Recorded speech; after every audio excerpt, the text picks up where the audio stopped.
बिस्मिल्लाहिर्रहमानिर्रहीम। अस्सलाम वालेकुम। मैं हूं आपके साथ मोहम्मद मुदस्सिर। तो मैं हाजिर हूं इस्लामिक इंटरनेशनल यूनिवर्सिटी इस्लामाबाद के अंदर जो मौजूद इस्लामिक इंटरनेशनल यूनिवर्सिटी है उसके अंदर मल्टीपल स्प्रिंग 2024 के एडमिशन का आगाज हो चुका है। अब उसमें कैसे अप्लाई करना है, एलिजिबिलिटी क्राइटेरिया क्या है, कौन कौन से प्रोग्राम अवेलेबल है, सब्जेक्ट लिस्ट क्या है, ईच एंड एवरीथिंग इंशाल्लाह हम डिटेल के साथ डिस्कस करते हैं। लेकिन उससे पहले मैं अपने तमाम व्यूअर्स से रिक्वेस्ट करूंगा, प्लीज हमारे यूट्यूब चैनल को सब्सक्राइब करें, लाइक करें, शेयर करें, कमेंट करें, ताकि आपको आने वाले हर किस्म की जॉब, हर किस्म की स्कॉलरशिप, हर किस्म की एडमिशन की update with the best of time मिलती रहे। अब बात यह है कि आपके बेनिफिट के लिए हमने होम अप्लाई की भी सर्विस शुरू की है। पाकिस्तान इंटरनेशनल लेवल किसी भी स्कॉलरशिप, किसी भी जॉब या किसी भी जगह एडमिशन के लिए भी अप्लाई करना चाहते हैं तो आप घर बैठे एक कॉल पर अप्लाई करवा सकते हैं। हम आपका अप्लाई भी करेंगे। आपका बैंक का चलान, डॉक्यूमेंट, टीसीएस, प्रिंट, टेस्ट, सारी जिम्मेदारी हमारी होगी। इसके लिए आपको किसी बैंक, किसी इदारे, किसी शॉप या किसी भी थर्ड पर्सन के पास आने की कोई जरूरत नहीं है। सिंपली आप घर बैठे पे हमारे व्हाट्सएप नंबर पे कांटेक्ट करके तमाम इन्फॉर्मेशन को फ्री हासिल करके विद मिनिमम कॉस्ट के साथ आप अप्लाई करवा सकते हैं। अब यहाँ पे सबसे पहले मैं एडमिशन की एडवर्टाइजमेंट की आपको मैं बताता चलूँ। यहाँ पे एडमिशन ओपन है।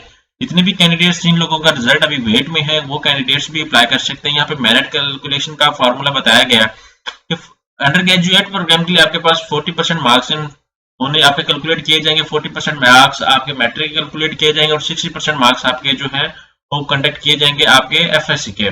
इस तरह अंडर ग्रेजुएट प्रोग्राम के डिफरेंट प्रोग्राम्स हैं जिनके अंदर एलएलबी आ जाता है और डिफरेंट प्रोग्राम्स आ जाते हैं, उनका डिफरेंट रिक्वायरमेंट्स है।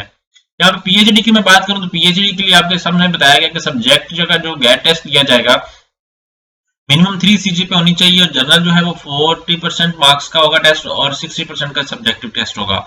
यहाँ पे एमएस एमफिल प्रोग्राम के लिए भी डिस्कस कर दिया गया तो आप उसको भी इलैबोरेट कर सकते हैं और चेकआउट कर सकते हैं। यहाँ पे हर प्रोग्राम का डिफरेंट आपके सामने प्रोसीजर बता दिया गया है।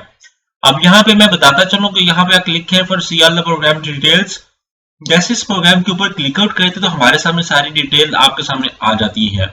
हमने क्या करेंगे, हर प्रोग्राम के अंदर कौन कौन से प्रोग्राम के अंदर क्या क्या डिटेल्स, क्या क्या चीजें चाहिए होती हैं, कितना मेरिट रिक्वायरमेंट और लास्ट डेट ऑफ अप्लाई क्या है, 22 दिसंबर अवेलेबल आपके सामने। यहाँ पे आप वो भी देख सकते हैं। सारा कुछ आपके सामने एलैबोरेट कर दिया गया है। अब हम लोग थोड़ा सा एलैबोरेट करते हैं फीस स्ट्रक्चर को। यहाँ पे फीस स्ट्रक्चर के ऊपर क्लिक आउट करें तो यहाँ पे हर प्रोग्राम का अलग अलग फीस स्ट्रक्चर भी आपके सामने डिस्क्राइब कर दिया गया है। जितने भी कैंडिडेट्स अप्लाई करेंगे वो फीस स्ट्रक्चर को भी लाजमी देखेंगे, उसके बाद ही अप्लाई करेंगे। यहाँ पे हर प्रोग्राम का फीस स्ट्रक्चर भी मेंशन है। अगर आपने फीस स्ट्रक्चर देख लिया तो उसके बाद आप अप्लाई करेंगे तो अप्लाई के लिए सबसे पहले यहाँ पे मैं बताता चलूँ, यहाँ पे लॉगिन पे क्लिक आउट करेंगे। सबसे पहले हमारा काम है साइन अप करना। साइन अप करने जो न्यू फ्रेश कैंडिडेट है वो साइन अप करेंगे। यहाँ पे मैं साइन अप करता हूँ। यहाँ पे आपके सामने एक यूजर मैनुअल दिया गया कि आपने अप्लाई करना है, कैसे कैसे क्या करना है, सारा कुछ वो आपके सामने बता दिया गया है। यहाँ पे स्टेप 2 है। अब यहाँ पे सबसे पहले मैं न्यू यूजर हूँ तो यहाँ पे मैं साइन अप पे क्लिक आउट करता हूँ। यहाँ पे न्यू यूजर हूँ तो मैं क्या करूंगा, do not have any account. यहाँ पे मैं ईमेल लगाऊंगा, यहाँ पे अपना नेम, यहाँ पे पासवर्ड, कंफर्म पासवर्ड और किस प्रोग्राम की करना है, admission, applicant, apply for job और किसके लिए, मैं एप्लीकेंट फॉर एडमिशन पे क्लिक आउट करूंगा। जैसे साइन अप करूंगा तो मेरा सामने क्या है कि मेरा अकाउंट जो है वो क्रिएट हो जाएगा। मैं ईमेल और पासवर्ड लगा के अपना लॉगिन करूंगा। लॉगिन करने के बाद मेरे सामने सबसे पहले बायोग्राफिकल इंफॉर्मेशन आएगी, स्टूडेंट की इंफॉर्मेशन आएगी। आफ्टर दैट मैं अपनी एजुकेशन इंफॉर्मेशन को ऐड करूंगा। उसके बाद मैं अपनी तमाम अगर कोई मैंने टेस्ट दिया हुआ है वो ऐड करूंगा। इसके बाद अपनी रिक्वायरमेंट्स को ऐड करके चलान मेरे सामने आएगा। वो चलान मैं लेके बैंक में जाके पे करके आफ्टर दैट मैं क्या करूंगा, यहाँ पे अपलोड करूंगा। जब तक मैं चलान अपलोड नहीं करूंगा मेरी एप्लीकेशन को कंसीडर नहीं किया जाएगा।